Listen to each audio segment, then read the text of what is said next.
At Minerva, we have this global rotation program where we are moving to different rotation cities all around the globe.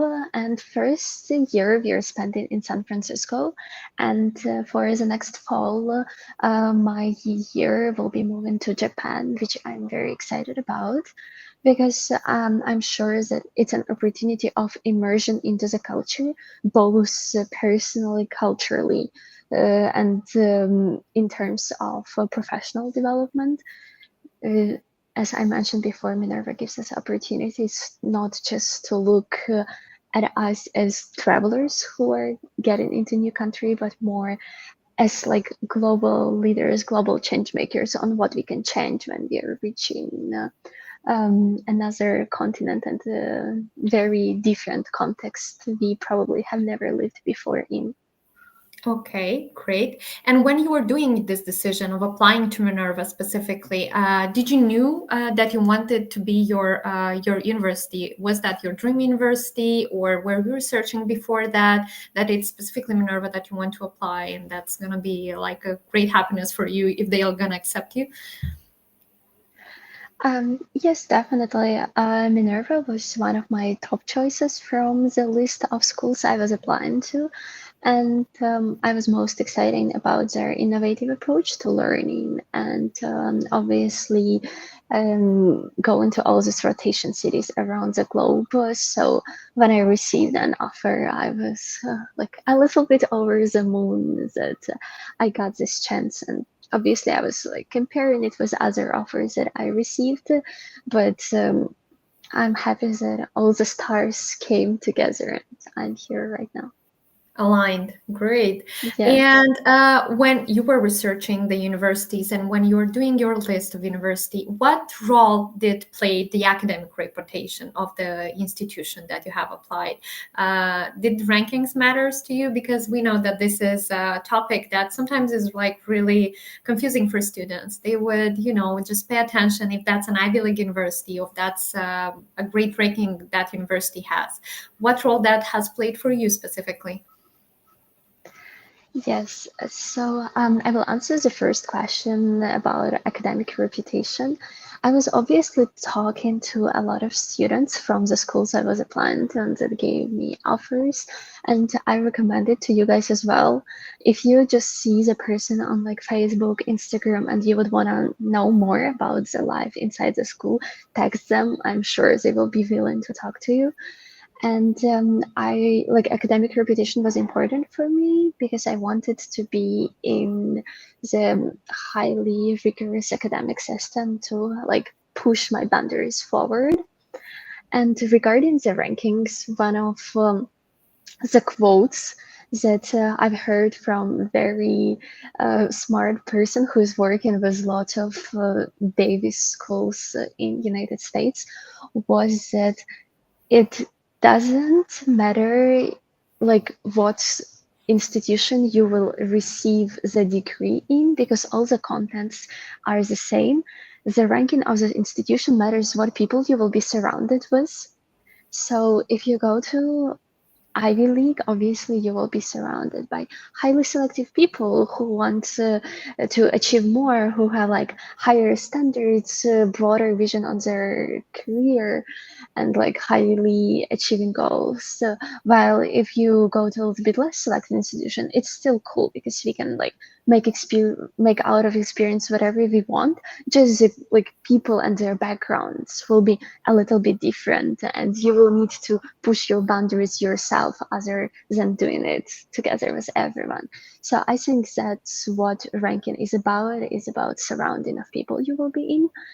But if you're thinking that, oh, I would rather be in that location and perceive that program over choosing the ranking, please listen to your heart and to your own desire rather than the number in the list, because you never know who created that list and if it will change in a couple of years when you will graduate. I totally agree with that. Thank you so much for this great advice. And you guys, if you're now in the process of making up the list of the universities you are applying, write us in the comments if you are really paying attention to the rankings and on what you are also paying attention when creating this university choices. I think that's really great to know. Okay, Iryna, and I also wanted to know and to just double check. I think the students would be really interested, as you've said that you already have been accepted to Minerva, and I mean you've got your acceptance from Minerva. Students would also be interested via what deadline have you applied, because some of them would apply for early decision, some of them would apply via early action, some of them would apply for regular decision, and they would tend to think that if you would apply via early decision, that maybe you will get a higher chances to be accepted. And I just wanted to know, was that a regular decision for you in your case, or what type of deadline was that? I applied to Minerva for early action, which is the same period as early decision, but is not bonding. Mhm. Because I was not sure about financial aids. That's why I applied early action, but I wanted to know if I will get into my dream school to be able to adjust my regular decision list properly. So I would recommend to apply to the schools you really want to early to see if you got that chance or not, then to be able to make your regular decision list smartly, not just boldly. I totally agree. That's a great tip, by the way. So, if for those who are intending to apply this year, you just have to know about the benefits of applying for an early action. And I think Iryna has the greatest example. And yes, if you want to know more details about that, we also have a webinar on our YouTube explaining you what is the difference between all this type of deadlines. Great. And now about the financial aid, because you already also have mentioned it. Did you consider the financial aid and scholarship opportunities when you were choosing the university? And how did that impact your decision? Yes, definitely. I think for lots of people from Eastern European, Central Asian countries, it's important because education in the United States is very expensive in comparison to an average salary. And I was applying to schools that most of them were need-based, which means that they will give you as much scholarship or funding as your family needs. So yeah, it was definitely important decision for me to evaluate all the financial packages that I received, and some institutions where my family was not able to afford what they offered, even after appealing, were automatically out. Unfortunately, this is the reality, and I know that it is backing lots of students from pursuing the education where they want to, but yeah, it was an important factor for me while choosing the institutions. An important thing that I would like to ask here is, when you are getting those offers and when you understood that the financial offer is not good for you, did you try to reach them back, asking them if there is a possibility of adjusting that amount that they would finance, or you would just you were just not coming back to that offer? Because students sometimes get confused on how they need to react when they don't get the offer that they need. Should they respond back, or should they just skip this? How you did that specifically? Yes, definitely. Please reach out back. If you received an offer, it means that they want to see you as their student, and here communication is a key. So please draft an email explaining with evidence-based points if you have any additional documents on expenses that your family had, or any medical emergency or political situation in your country. Please reach out to them with email with evidence, and I think they will assist you in filing the appeal to financial aid being like larger and supporting the process of getting in. That's a great tip, by the way. Thank you so much. And have you got like a response back from an university that you reached with this situation? They would just increase the amount, or they would just trying to I don't know, to just give back a feedback to you on this? Yeah, so there definitely were institutions that were very understanding, and they were like, yeah, they understand the situation. Thank you for putting an effort because they also want to see that you want to be there and you do something to achieve that.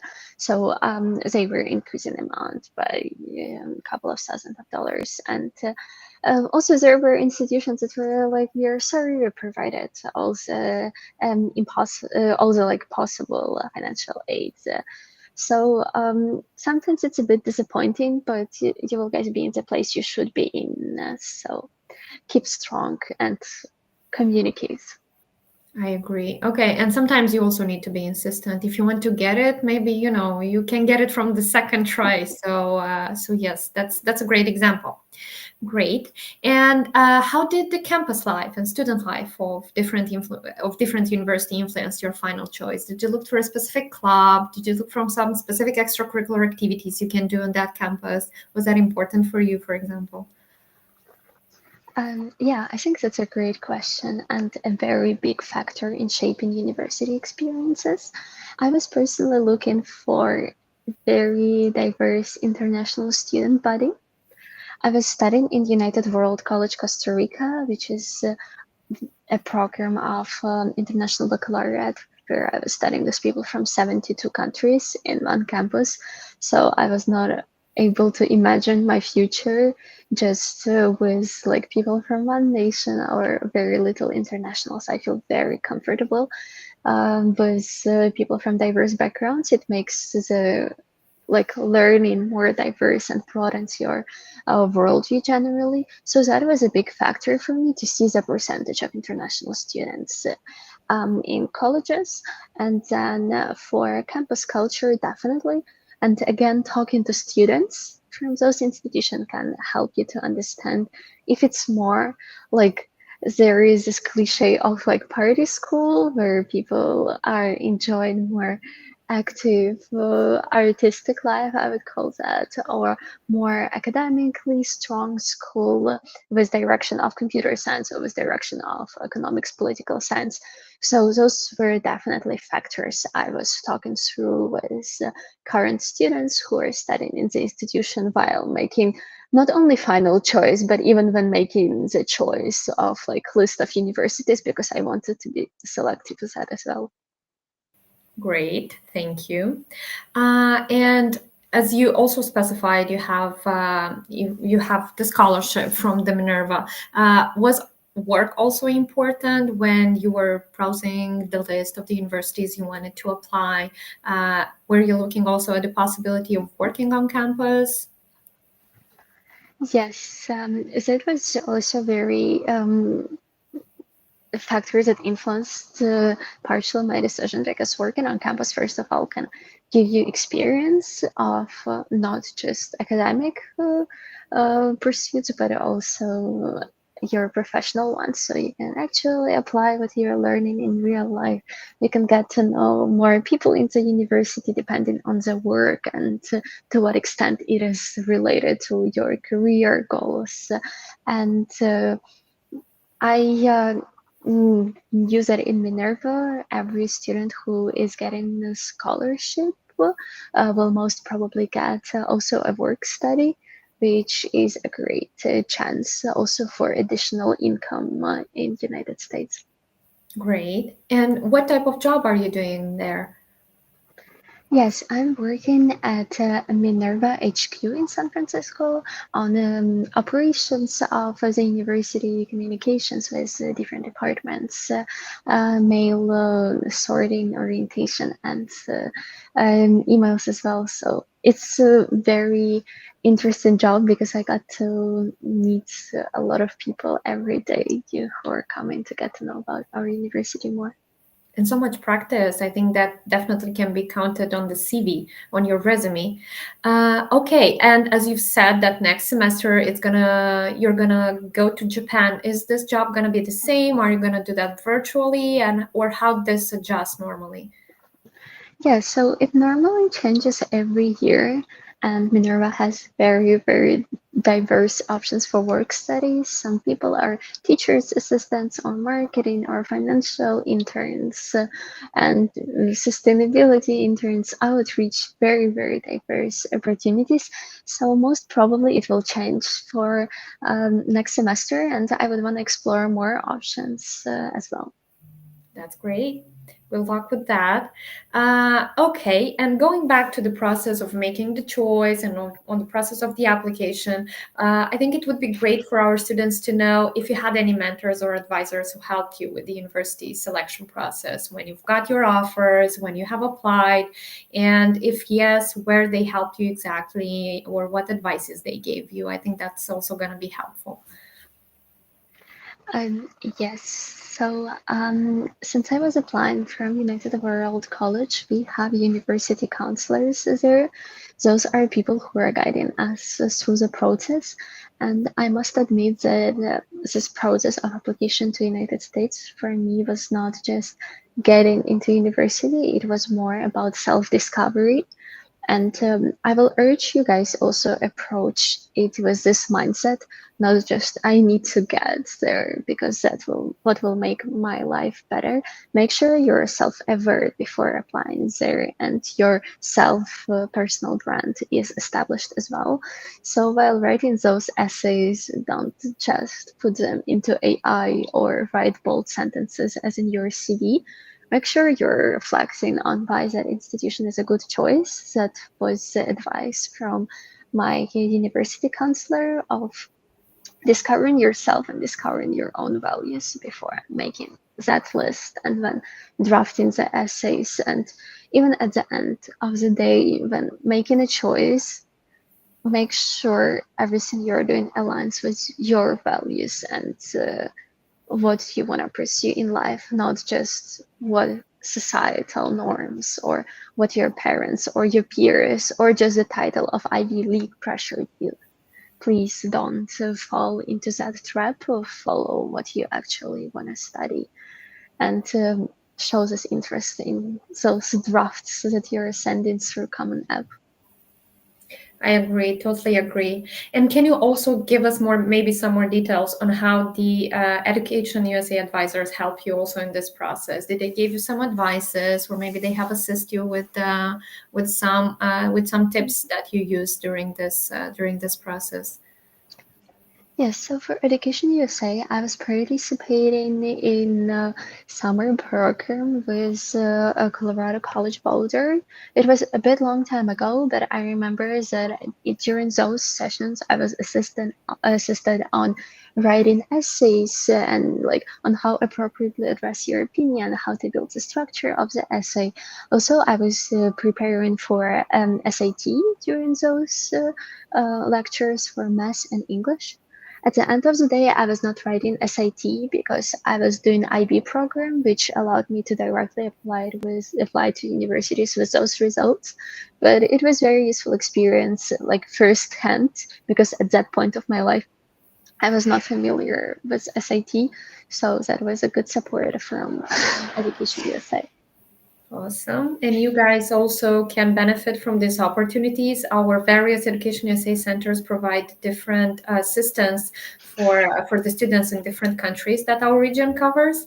And I know that Iryna was specifically related to all my colleagues from Education USA Ukraine. So in case if you are located in Ukraine currently, you can also refer to them, and they can inform you about the possibilities you can have from Education USA Center in Ukraine.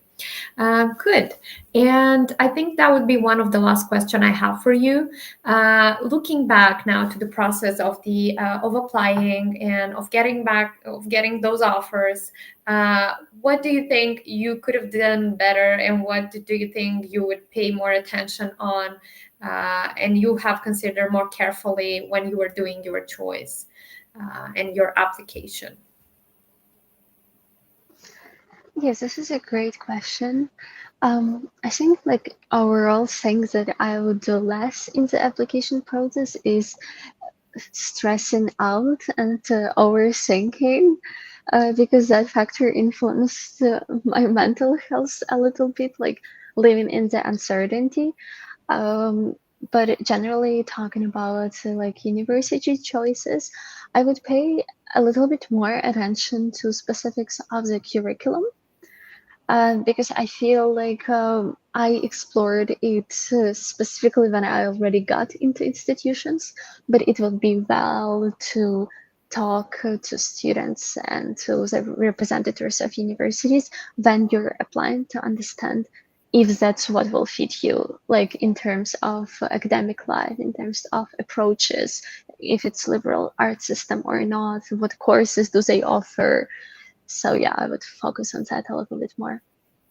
That's a great one. And at the moment when you have been accepted, or before being accepted, did you had also an interview with Minerva, or it was just the acceptance letter from them, and that's it? Because we know that some university would also request an interview where you would go into more details. Yeah, so with Minerva, I had an interview with me and my parents before my exception.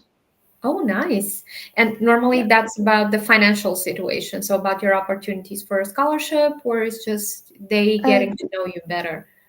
yeah, it was about them getting to know me better, and my parents didn't speak English, so they also wanted to see like the dynamics of the interactions. Probably, I would assume that it was very fun and cool meeting of seeing how my parents would interact with the perspective choice that I would make. Okay, and what is normally the scope of these interviews, and for how long they would normally take? Yeah, I had a couple of interviews for US universities, and usually they would take around 40 minutes, 45, and there are very diverse questions that are based on your application that you submitted because they are usually after they looked at it, and also general interest in university, your goals in life. So yeah, very, very diverse ones. And that would be with the admission commission, with a representative from their admission commission, I assume, right? Definitely right. Okay, great. So I think that's also a great tip for those who are in the process of researching the universities, because sometimes they don't know that they might also have this interview, and I think that's a great opportunity to just get to know the institution and get to know their rules. And that's, I think, a great option, by the way, to just ask about their curriculum, and they can give you more intros on this topic also, right? So you guys can benefit in this interview from all the time in the world asking your questions. So I think here you also have to be really prepared on this, right? I know that some university used to have their alumni or their current students conducting these interviews, or their interns. But here I think you were lucky. You just had the opportunity to have that with the admission commission. So I think that's also Yeah. great. Okay, good. Thank you so much, Iryna, and thank you guys for those who have watched us. If you will have questions afterwards, we will put you maybe in touch with Iryna, or we will help you and we will guide you on the process of or the status where you are currently with your application. Hopefully, the experience of Iryna will be a great example, and and you got your tips from the discussion we've had today. Thank you, Iryna. I wish you good luck with your other semesters. I think it's so exciting that you have the opportunity to study every semester in different countries, and we know that there are several institutions in the U.S. that have this opportunity. So for those who are interested also to travel and to see the world, I think they can also consider this option. Thank you. And thank you guys for being today with us. We encourage you to stay tuned about our other events that we have scheduled for this month. We will have some panel discussions related to graduate degree and to undergraduate degree, and you will be able to ask questions directly to the institutions that we have as an invitees. But other than that, I wish you a great evening. Please subscribe to all our channels. We have a lot of useful information on them. And please give us your feedback. We are really eager to know what topics you look us to provide to you, and what institutions maybe you want us to invite at our webinars. Thank you, Iryna, once again, and I wish you everyone a great evening. Thank you so much. If you need any help, feel free to reach out to me. Thank you.